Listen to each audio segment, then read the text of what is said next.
Hello, and welcome to a new episode of the Appelboom Bites podcast. Today is episode number 8, and it's amazing honor to have two special guests with us today.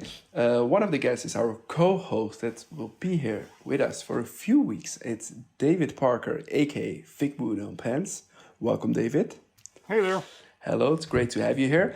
And our special guest for this episode, it is Kerry Adams, aka Pens and Tea. Hello, Kerry. Hey, everybody. Thanks for having me. Yeah, it's so great to have you here. How are you, Kerry?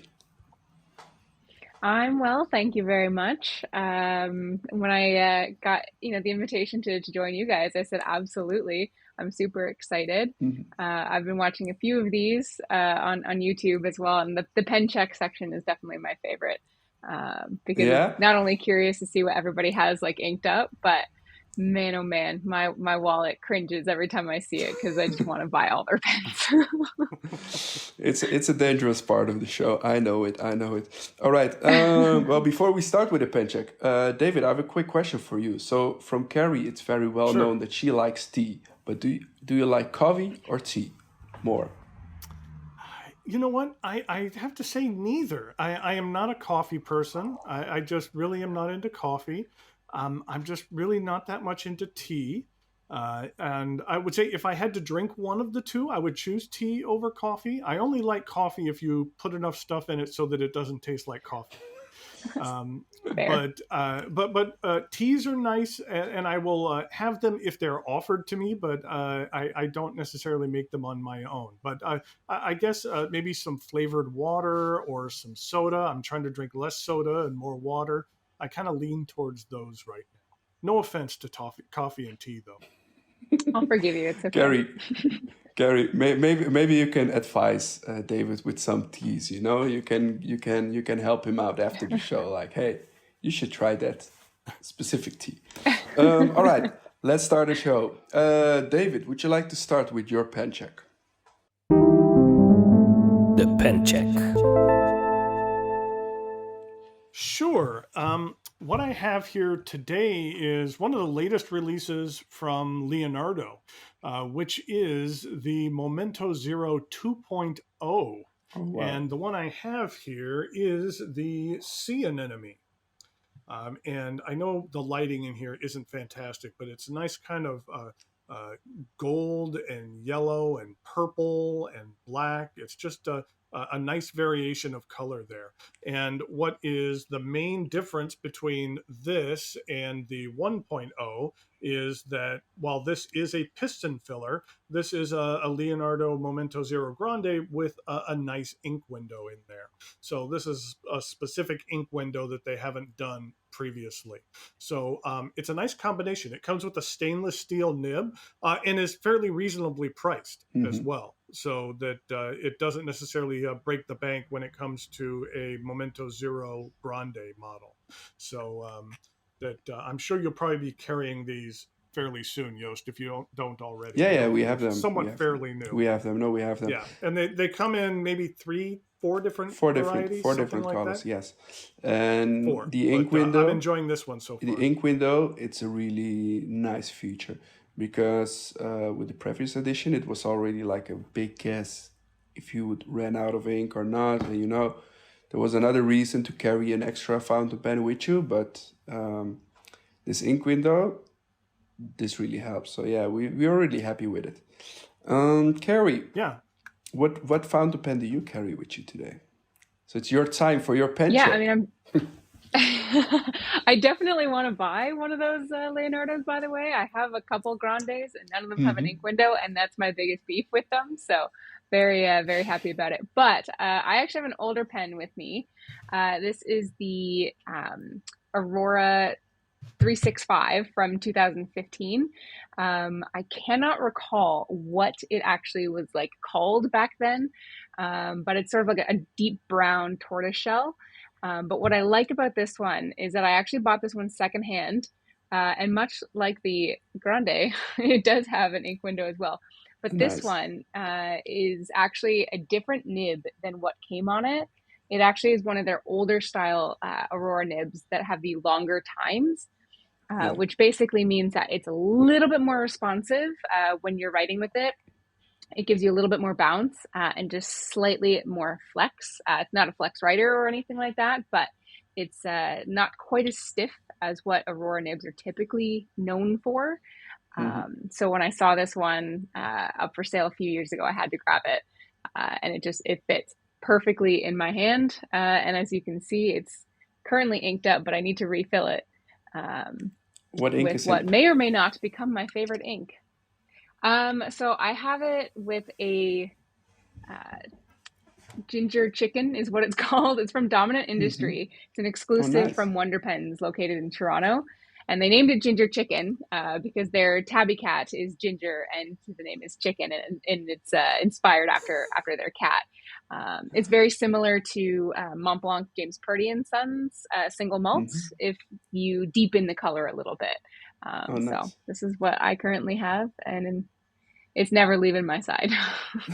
That's really cool. So, and Very cool. the nib was aftermarket replaced, or was it already on it?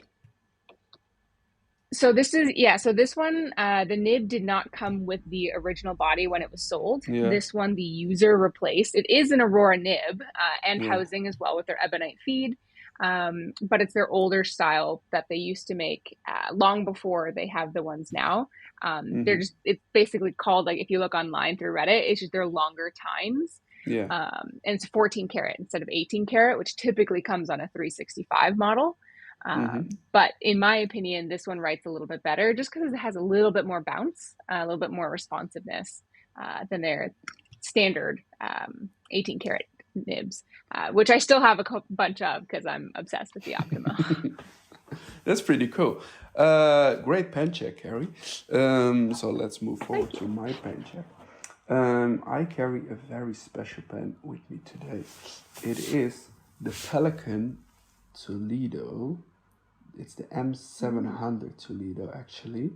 And I also mentioned this pen because it will be in our Black Friday sales. So if you see this pen and you think, oh, nice, I like this, make sure to visit our website on Friday and you might be able to get one before they sell out. So the Toledo artwork, it's pretty cool. Actually, there are quite a few Toledo pens. You have the M8, M900, and the M700. This one is based on the M600 model of the Souverain of Pelican. And in the past, but I'm not sure, that there are some different kind of artworks going around. It is not officially, but there are 2 or 3 different kinds of artworks of the Toledo. So that's quite funny.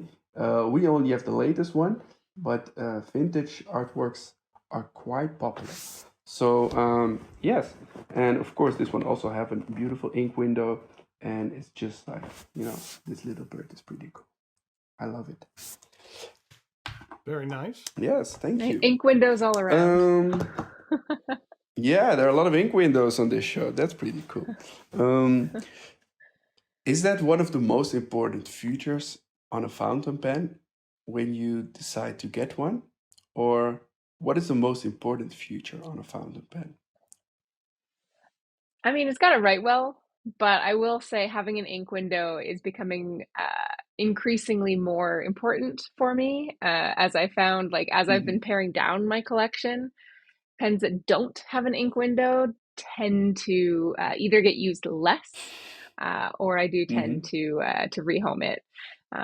It was never, I guess, a conscious choice, but I think it's slowly becoming that way. It just happens. I already mentioned it a little Yeah. bit. Black Friday. So this Toledo will be in our Black Friday sales. A lot of people asking me, "Hey Joost, what kind of Black Friday special offers will you have?"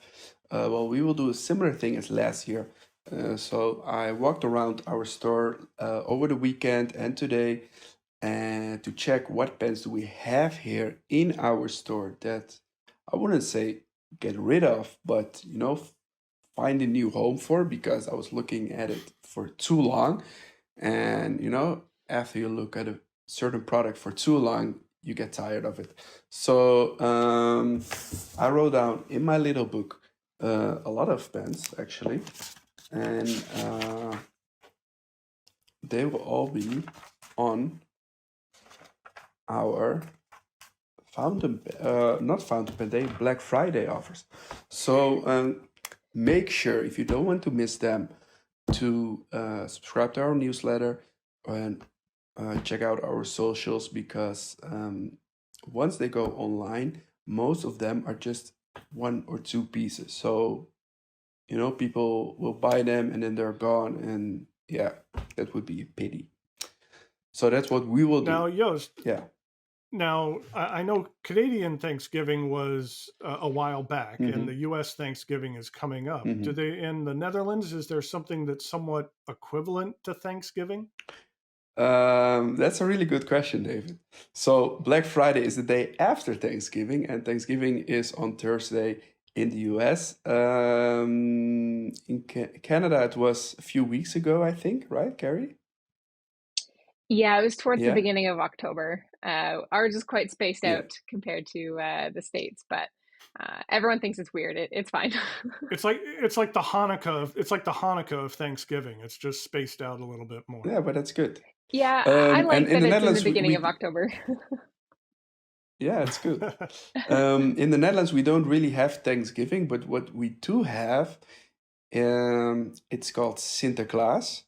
And it sounds a little bit... No, that's Christmas. Yeah. That's Christmas. That's just Santa Claus is showing up at Christmas. It sounds a little bit like Santa Claus. And Santa Claus was kind of stolen from Sinterklaas, because Coca-Cola, they wanted, this guy with a beard and stuff like that.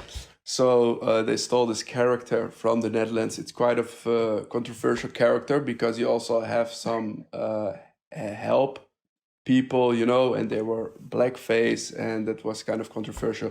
So we changed it in the Netherlands. They're now not blackface anymore, but they're not different. So, but we have Sinterklaas. It's the 5th of December. It's actually the day after my birthday, so that's always a lot of fun, and it's with a lot of gifts. And yeah, it's we celebrate it like this. But I don't think it's really Thanksgiving like. Because Thanksgiving is more... Well, actually, David, you can tell what Thanksgiving is about. Yeah, I think in the U.S. it's more about gathering with your family. It's a nice... we typically have our holidays on Mondays. Usually, this is usually on a Thursday, so you make for a nice long weekend, and it's kind of a short work week, which is nice. The weather is starting to change a little bit in most of the country, and turning into fall, and it's a nice time to be together with family and have a big dinner, and yes, be thankful for everything that you have. But it's kind of really focused on family and family gatherings in that part of the year. What are you thankful for, David? I am thankful to be the co-host of course, at least temporarily, of course, of this podcast to talk about what we like to talk about in our spare times, which is fountain pens. Kerry, what are you thankful for? I mean, should I just say the same thing? I think this year, more so than even like the last couple of years, because David, to your point, same thing with us. It's about getting together with your family, and this year was the first year that we were actually able to do that with a large gathering, with everything that's gone down in the last couple of years. So I'm really thankful that I'm actually being able to spend time and enjoy time with my family now. And friends as well. We do another thing called Friendsgiving. It's not a national thing. It's just what my friends do. And I know a lot of groups in North America where essentially we have 2 Thanksgivings, one with family and then one with friends. So, but it's 2 days after each other. Friendsgiving you can do whenever. It's just usually around the same time as when your country celebrates Thanksgiving. Oh, that's nice. That's cool. Now, what I'm really thankful for is I'm having a lot of work done on my house. And so for the last week in my office, I've been working from home and it's just been constant noise outside. And so I'm grateful that there is no one working outside my window right now. So that's what I'm really thankful for. It's all finished now, David, or will they come back after Thanksgiving?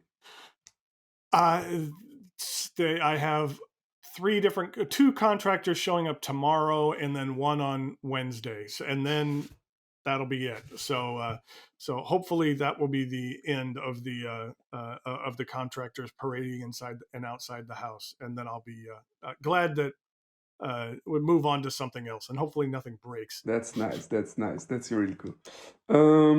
So Joost, what are you thankful for? What I'm thankful for a lot of stuff actually. I'm really thankful for my family, of course. I have a wonderful family, 2 little children. They're all healthy. And well, actually, one of them is sick right now, but normally they're healthy. So, yeah, it was a really tough night. I don't know if you can see it, but it was a really tough night. No, so my family is healthy, and of course, with the store, everything is going fine. This year, we had this Dutch store that went bankrupt, of course. So that was quite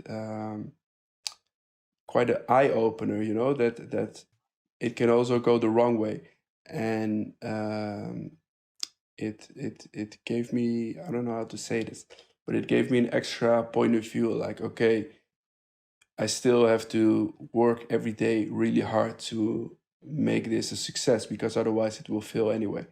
In the store in Boston, it's great to have it there and have a better connection with our customers in North America. And yeah, I'm really thankful for all of that. So yeah. Is that Cool. Well, it's also nice that the fountain pen industry, especially on the business side of things, can really be a global business. Mhm. That you're not just servicing, well, yes, you're servicing the people that physically come into your store, but you're not necessarily limited to the people that live in your neighborhood. That you're certainly a neighborhood store, but you can service anyone in the world who can receive pens. And so it's nice that you're not necessarily tucked in a corner when it comes to the opportunity to do business. Yeah, that changed over the last couple of years. Actually, you two were quite important in that change, because David, you're a YouTuber for 7 years now, and Kerry, you for 6 years. So I'm sitting here with two veterans of the pen reviewers on YouTube. So Kerry, can you tell a little bit more about this, how this all started, and why did you started with starting making reviews? I mean, I started for a couple of reasons. One, because there were no other Canadians other than Aziza from Gourmet Pens that I was aware of that was, reviewing pens. And the vast majority of the content I was watching was US based. So I was just curious to see if there's any other Canadians. There was also very, very few female presence in the pen community at the time. Thankfully, that has expanded since. Yeah. But I thought, it's a different point of view. It's an entirely different gender. And probably the most, the biggest reason I did it was because there's absolutely zero people in my everyday life that even knew or cared about fountain pens. And I was desperate to reach out to people and be able to talk about what hobby I accidentally stumbled into and then fell very quickly down the rabbit hole. So I started to put out content. I was really enjoying the sort of back and forth. And thankfully, people still watch my stuff. So I still continue to make the content. And even if like half of the people that, come along for the ride watched it, I would still do it because I can talk about pens all day long. That's the most important thing. I think that's important about making content that makes yourself happy. And if you can create content that you enjoy, then it's like, okay, if someone else watches it, that's a bonus. Yeah. As opposed to feeling like you're making content for your viewers and not yourself, if that makes sense. Yeah, no, that's really fair. Yeah, Actually. I 100% feel that. Do you guys watch each other's videos? I mean, I know for me, You know, like I've, I will oh, say. sorry. Oh, go ahead. Oh, go ahead. uh, I will say, like I've watched many of your videos, especially even before I started to make mine. Your video quality, as far as the multiple angles, the history of the pens, definitely goes in a direction that I don't.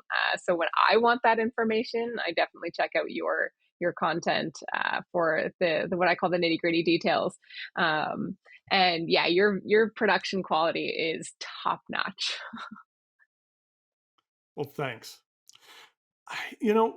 I tend to not watch a lot of reviews, and that's mainly it's not because I don't enjoy folks, because when I was first starting off, I devoured every review I could get my hands on. It's more of kind of a practical thing where now that I'm creating content, I want to make sure that like if someone else is reviewing a pen that I'm going to review also, I don't want to. If I say the same thing, I want it to be because of chance, and I don't want someone else's review to influence mine, even if it's subliminally.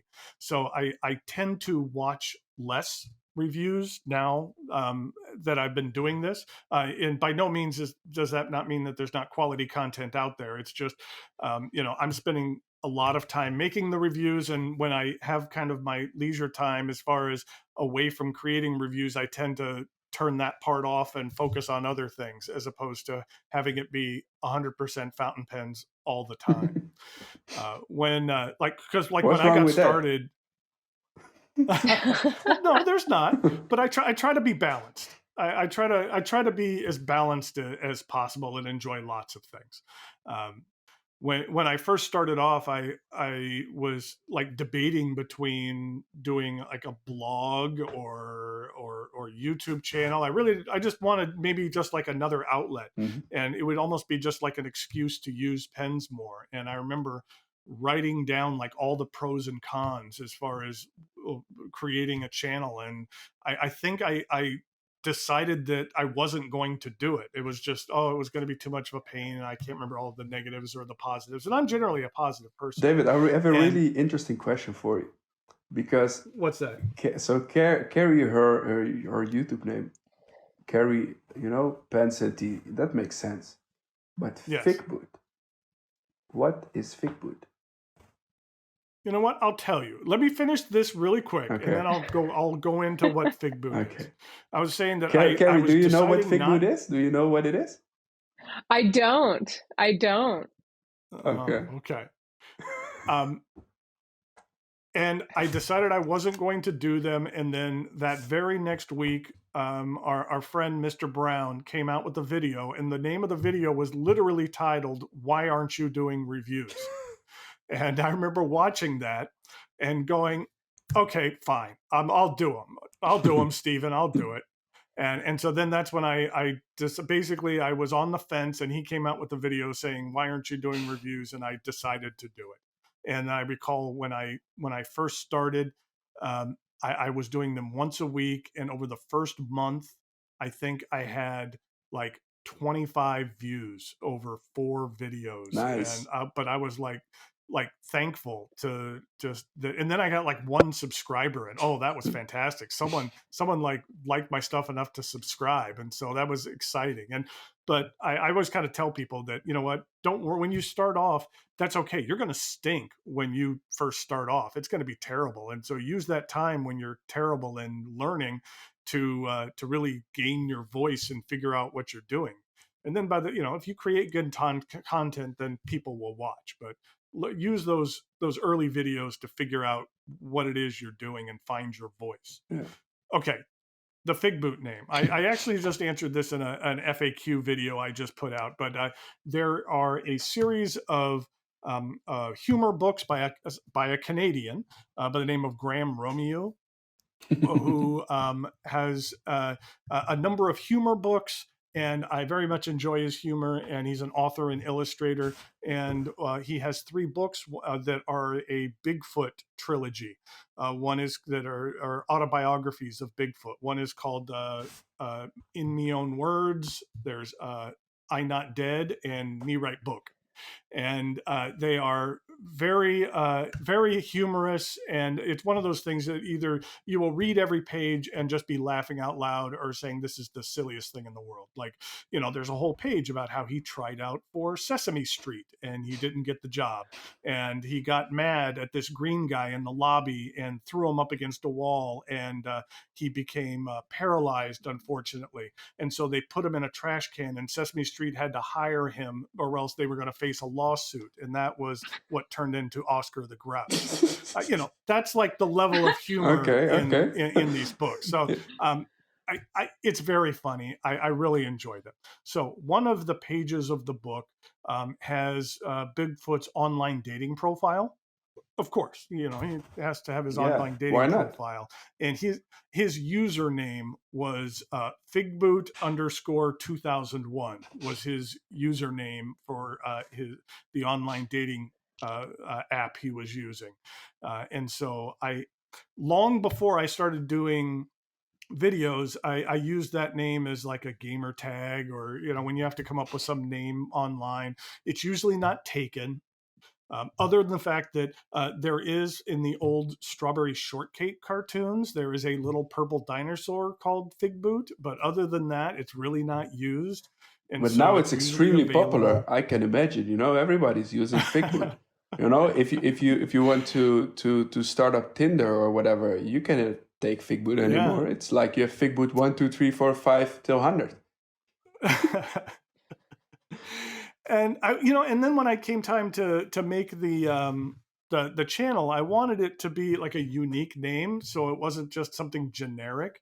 And then also it was the idea that if I ever decided to do something else, well, this was Figboot on pens, and then maybe I could have Figboot on movies or Figboot on games, or it was so I could expand it out and keep the branding, so to speak. That was a lot of me talking for a while. Kerry, you can also make different names, like movies and tea, stuff like that. So you can. People keep saying that I should be called like pens and.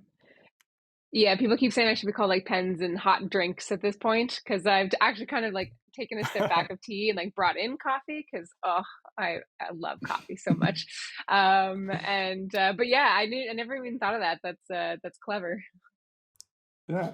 And then what I ended up doing was I ended up actually reaching out to Graham Romeo, and I commissioned him to do a painting of his version of Bigfoot, and so he did a painting for me. It's a Bigfoot literally poking a beehive with a stick, and it's something that hangs in my office at work, and is one of my prized possessions. It's one of those possessions that means nothing to anybody else, but it means the world to me. And so it's just one of my prized possessions, is having Bigfoot above my office at work. Can you send me a picture of that, because then we can show it to everybody that's watching it on YouTube. I will send you a picture of the Bigfoot, and I highly recommend those books by Graham Romeo. They're in my opinion, they're hilarious. All right, Kerry, after doing so many reviews, how do you stay neutral? So how do I say this? How do I ask this? Yeah, you know what I mean. Yeah. I mean, I would say like David kind of hit the nail on the head, in the sense of I don't watch as many reviews as I used to. Certainly for pens that I'm looking into, I'll watch reviews online, but I don't watch as many as I used to. So that does help not to sort of create any bias. I think for me, the most important thing is when I use a pen, within the first like 10 minutes of inking it up and using it, I write down just literally word vomit of exactly what I feel. Like the instant that nib hits the paper, does it feel scratchy? Does it feel well tuned? Does it feel smooth? How does it feel? How does it like feel in my hand? within the first just few minutes even of me using the pen. And then that way I have that initial thought always saved, and then I'll use it for a couple weeks, see if any opinions change. I will say about 98% of the time they don't. That first impression with a pen is usually pretty spot on. There's been the occasional time where it's changed depending on, like if a pen was a typically drier writer and I happen to have put a drier ink into it, sometimes ink can come into play there. But for the most part, that first initial impact is really the crux of the review. So I think that's something that I've developed over time, and that helps keep any bias out. Plus, we were talking about before is like I make these videos for me, so like I make them how I would want to watch the video, how I would want somebody to approach the video, how I would want somebody to essentially be honest. You know, David, you said you're a pretty positive person. I am too, for the most part. I mean, I'm Canadian. I kind of have to be. It's built into my blood. But occasionally I come across a pen that I don't care for, which is, sometimes interesting comments. Have you ever had about in have YouTube you ever had because- it have you ever had it that the pen was so bad that you made a video and you were like, nah, I'm not gonna post this because it will ruin a brand, or it's I've never not posted a review. I have maybe altered a review if the sound quality or something like that didn't come across, like if there's an actual problem with the video itself. Yeah. But I mean, whenever I have reached out or somebody has reached out to me to review a pen, that's the primary stipulation, is that whatever I think about the pen is what's going to go out there. Did they try to buy you off? I have a very I don't do paid reviews. So if somebody is paying me to do the review, I don't do it because to me, that is then you are being paid to say a certain thing, and I don't want to do that. Yeah, I have a love-hate I've relationship had several things with where Twisby, people so. I'm sorry, what was the last thing you said, Kerry? No, I was going to say, like, I get in trouble a lot with the comments with my love-hate relationship with Twisby, so. I have had companies ask me like how much I charge, and I always come back and say nothing. I do not charge anything. That it's a symbiotic relationship that you're helping provide content, and then then what I'm providing in turn is some exposure for that individual, some marketing, say for that individual pen, but then I'm going to be able to say whatever I want to about it. Joost, I did a couple of weeks ago come out with a review that I debated about for a while, but the title of it was "The Worst Fountain Pen I Have Ever Reviewed." Yeah, I remember it. Which was indeed, and I thought about it for a while because it was a small company, and I wanted to make sure that I was no longer dealing existing. in fact. And I didn't want to bang them over the head with a hammer and give them every chance. I wanted to give them every chance to succeed and understand why I was saying what I was. And also I wanted to make sure that what I was saying was straight fact and not just conjecture and opinion. And so because a lot of times I try to deal kind of more in fact and then let the viewer decide whether it works for them or not, because maybe I'm not a huge fan of thinner sections. Yeah. That doesn't mean a pen with a thinner section is bad. It just means it doesn't necessarily meet my criteria. And so I have a tendency to describe the pens and then say, this is what I personally prefer, but not necessarily make someone feel wrong if their likes don't necessarily align with mine. Yeah, no, that makes sense. All right, we are almost already running out of time, so we have to move forward a little bit, and we have to talk a little bit about some new products that are coming up. New products. The first one that I would like to mention, it is the Visconti Calido. The Visconti Calido, it's a collaboration between Visconti and Jonathan Brooks. Have you seen this pen already somewhere online? You know what? Jonathan actually texted me a picture of it, Oh and wow. so now I need to go on my phone and take a look at it. I'm not sure if I was supposed to share that or not. Yeah, So, sure. You can but share your yeah, personal conversation that you have with Jonathan. That's okay. let's see. Jonathan sent me a picture, and let me see where it was. I don't see it right now. Maybe it was on Instagram. Okay, I don't know. I need to hunt it down, but I believe I saw a picture of it, and it looked really cool.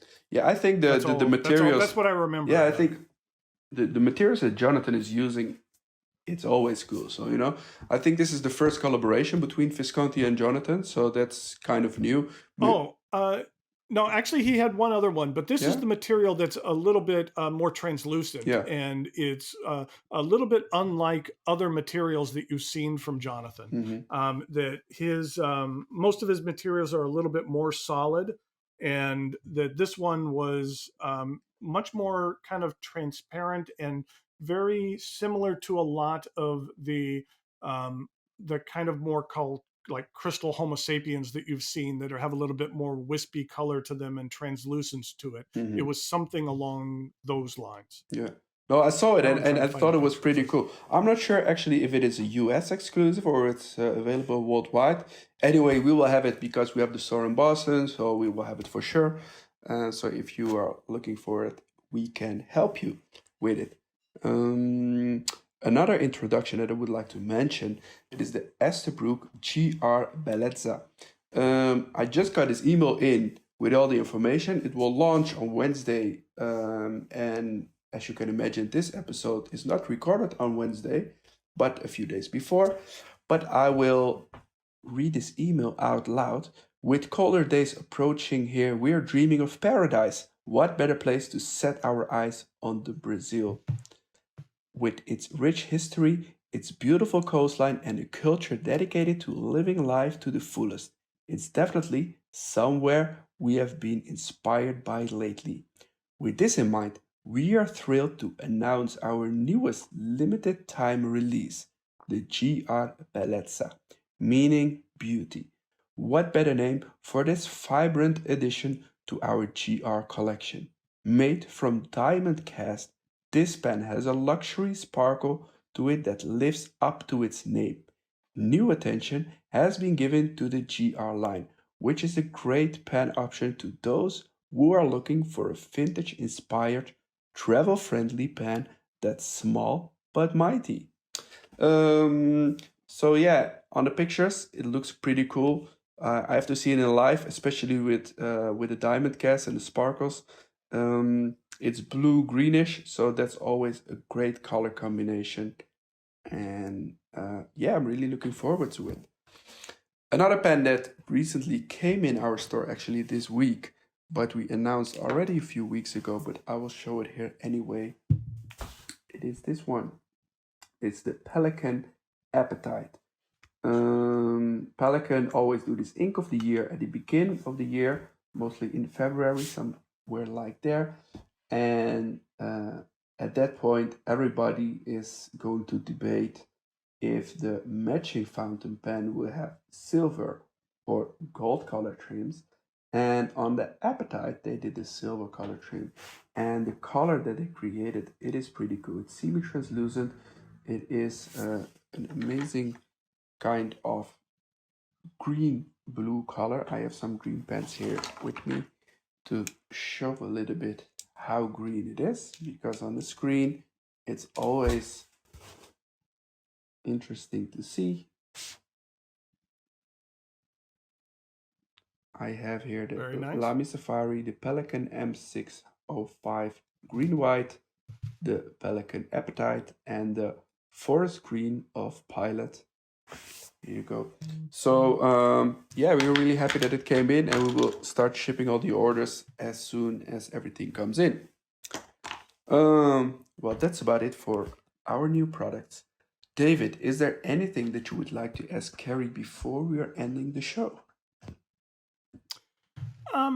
I think Kerry and I have significantly different styles as far as our videos go, and there's no right or wrong when it comes to that. Mine have a tendency. I'm really to be happy with a that little bit actually, more... because then there's some variety in all the reviews. Yes, absolutely. Mine have a tendency to be a little bit more produced. I'm very careful about what I say, and I script everything out. And that Kerry's is a little bit more on the just kind of a stream of consciousness as far as that goes, and which is a perfectly fine, as long as you get all of your points across. So basically, the thing is, with that kind of more stream of consciousness, how do you make sure that you hit all the points that you want to hit?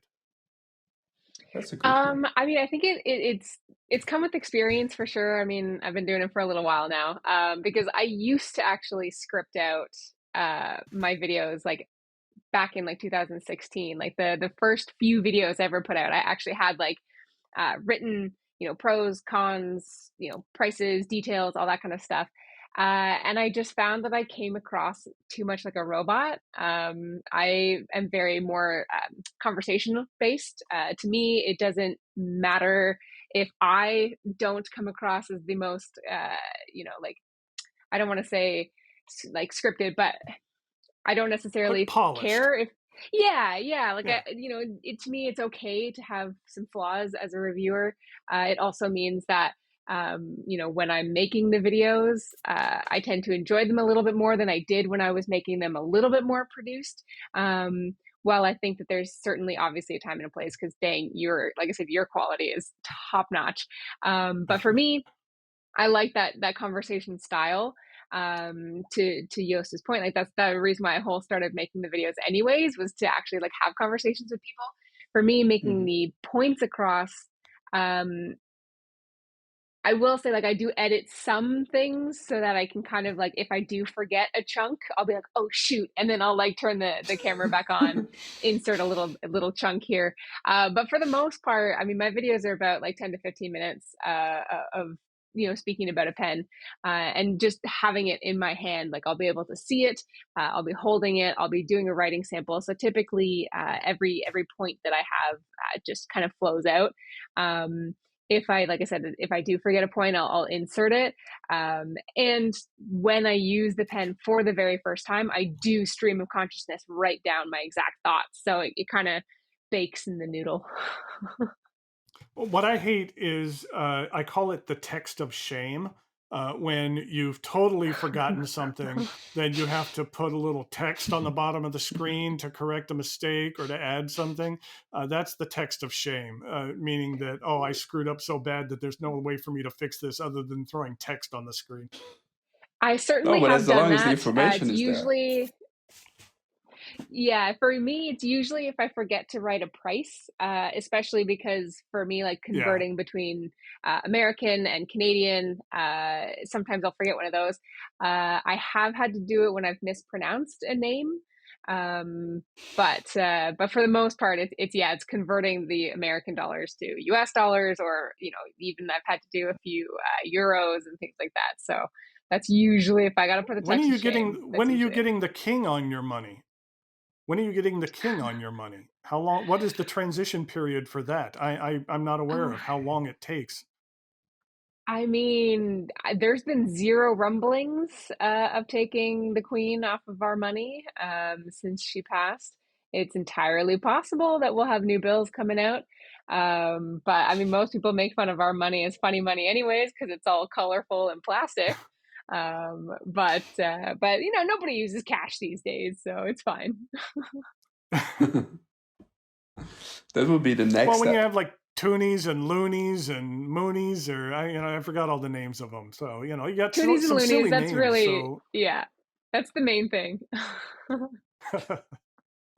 All right, wonderful. David and Kerry, thank you so much for being here with us on the show. It was great to have you here, Kerry, and talk with you about all the things that are going on in your, your famous YouTube live. David, thank you so much for being with us again here on the show today. We will see you next week, or we will hear you next week again. Everybody, thank you so much for listening to the show. If you're listening to us through Spotify or Apple Podcasts or any other podcast possibility, And if you're watching us on YouTube, thank you so much for watching.